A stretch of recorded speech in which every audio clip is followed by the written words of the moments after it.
Welcome back to another action figure obsession video as we get a good look at my Mattel Jurassic Park T-Rex. Look at that. They painted his tongue, the inside of his mouth, those teeth. Oh, he's so beautiful. 1/12 scale Tyrannosaurus Rex here in the toy room, which is a little bit brighter today thanks to the suggestion of my good friend Dr. Witty Banter, who suggested Gorilla Tape for repairing my fourth lamp in my lighting setup.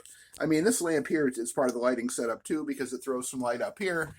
And, I like a diffuse light to kind of shed on the whole work table here.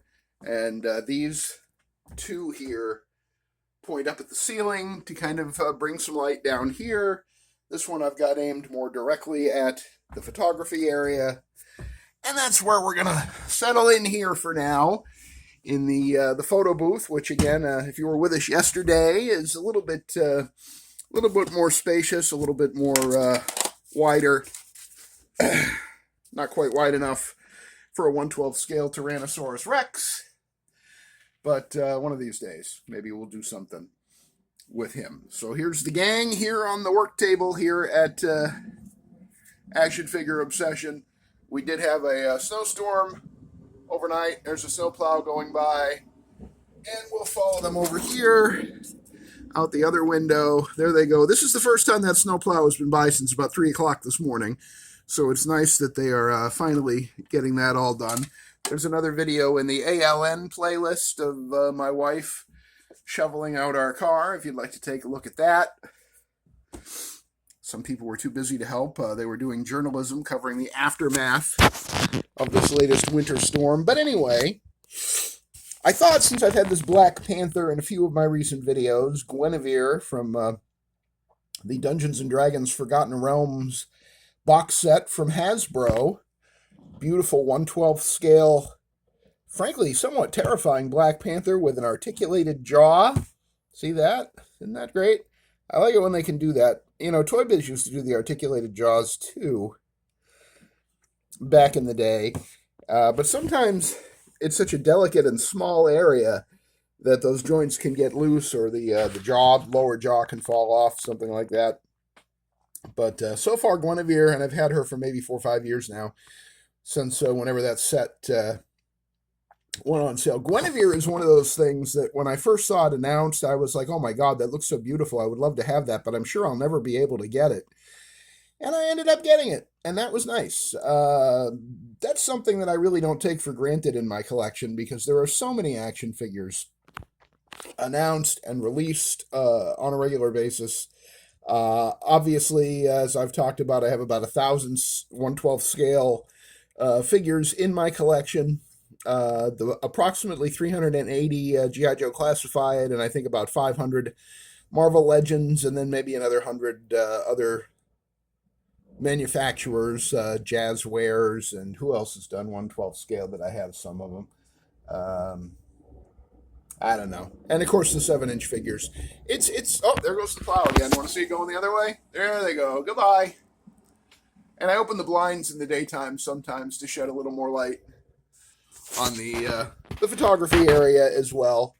But anyway, I thought since we've been talking about a Black Panther, the Animo in action figure form, I would dig out my 3 Marvel Legends Black Panthers. And there are some that I regret not getting or not having. I regret not getting the one a couple of years ago that came with the gold accents on the the sort of shiny bits that you see here. Those are gold on the comic book Marvel Legends one that came out about maybe 2 years ago. I looked at that in the store. I was not wild about that wave, and I didn't want to build the Build-A-Figure, if I recall correctly, which I think was the Mindless one. Now I kind of regret it because the Mindless one was a Steve Ditko design, and they did a good job with it. But if you haven't noticed, I regret so many things. Like, I regret that I'm realizing only now that I have his necklace on kind of crooked here.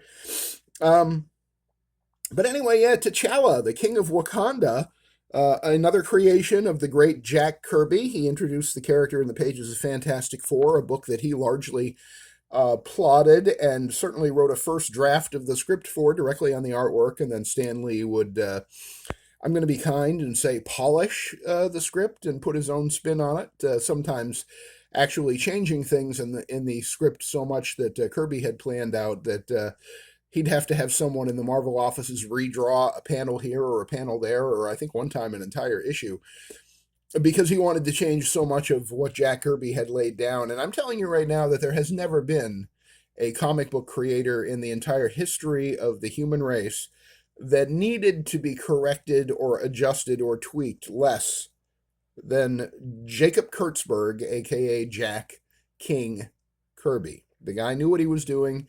He had an incredible instinct for storytelling, and just an absolute genius of comics. And Black Panther, certainly one of his greatest creations, one of his greatest successes. Not so much in the comics, although the character's always had a dedicated fan base. But I think when he made it into the movies and people really got the gist of what that character was all about, and Kirby experts could disagree with me, but I think that T'Challa, as portrayed by Chadwick Boseman in the Marvel Cinematic Universe movies, I think he carried most, if not all, of the gravitas and narrative vision that Kirby put into that character originally. Kirby was a proponent of Afrofuturism. He believed, that Africa could be the future of this planet, and he saw the potential. And that really is a lot of what the Black Panther represents, is just his people no longer being oppressed or colonized or manipulated, but rather free to exercise their own imaginations and their own vision, and to put themselves to work for the betterment of themselves, their families, their communities, and their countries and their continent.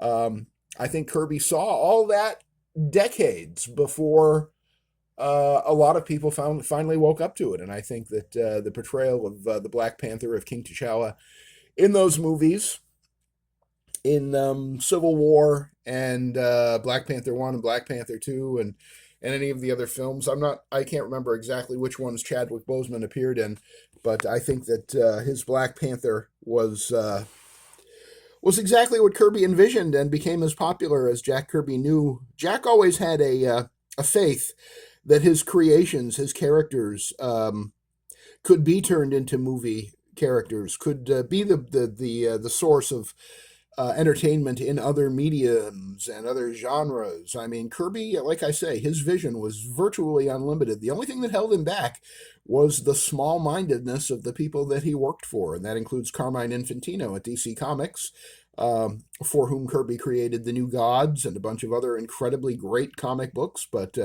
Infantino and the other people at DC kind of shit all over him and redrew some of the pictures. Famously, Superman appeared in. They basically forced Kirby to draw the Jimmy Olsen comic because they wanted him to do something that had Superman in it, if I recall correctly. And then they went and had, I think it was Murphy Anderson or someone else, redraw all the Superman faces and the S logo on Superman's chest, because it didn't look enough like people expected it to look like in the minds of the DC Comics people.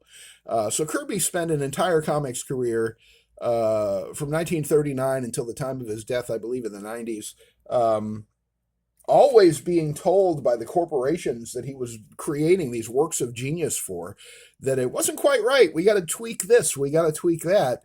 And I know that hurt him and angered him to a certain extent, but I also know that once it was created and out there in the world, he just moved on to the next thing, because Kirby was one of the most creative people that ever lived. And as I say, the Black Panther certainly is one of his greatest creations. And we have here, on the far left, the Marvel Cinematic Universe, Black Panther. I think this is the version from Civil War.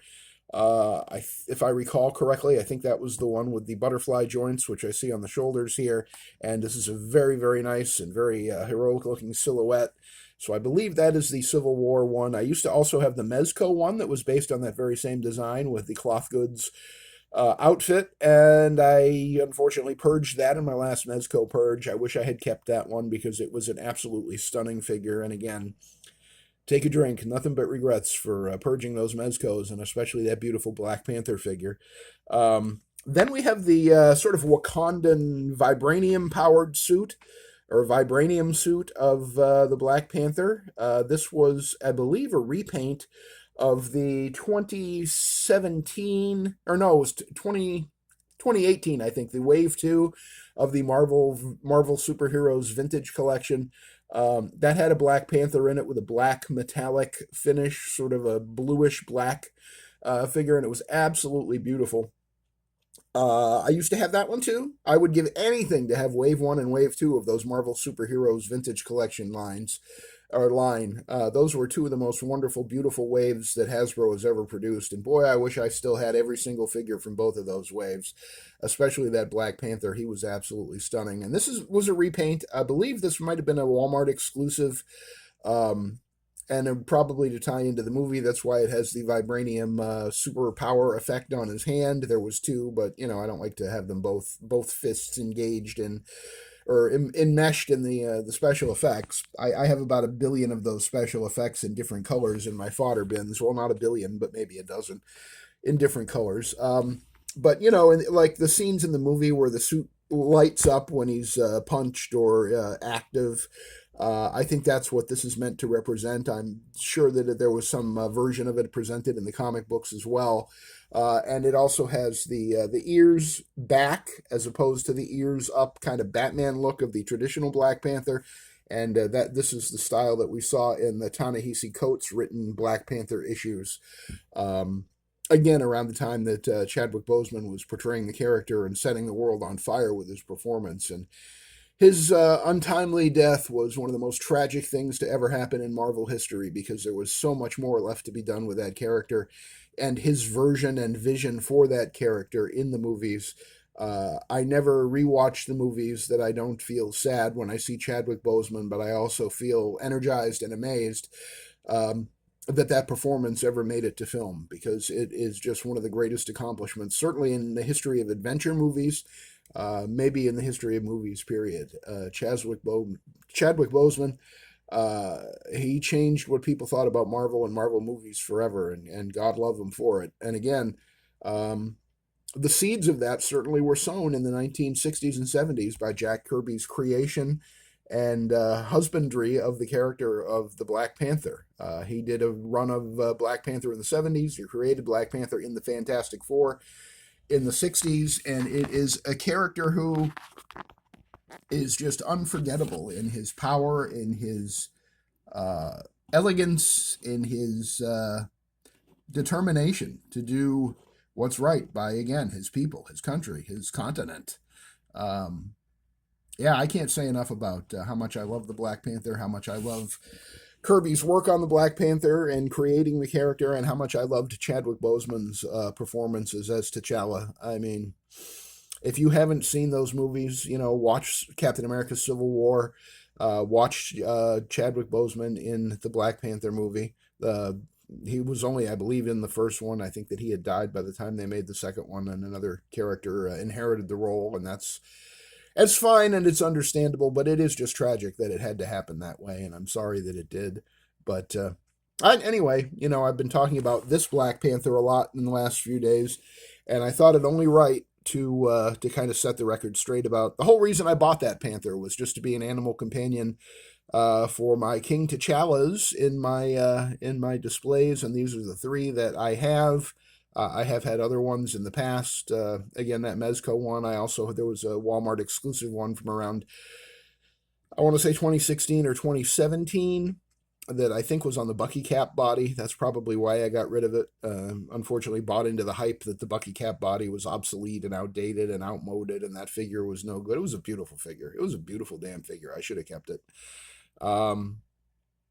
Well, if you're drinking along with the My Regrets drinking game, you're probably good and loaded by now, so I should wrap this up. Anyway, in memory of Jack Kirby and Chadwick Boseman, two gentlemen who gave us some of the greatest entertainment and greatest vision of what can be for humanity and for the planet. This video is dedicated to them. And if you like my content, please like, comment, subscribe, hit the notification bell so you find out when I do something new.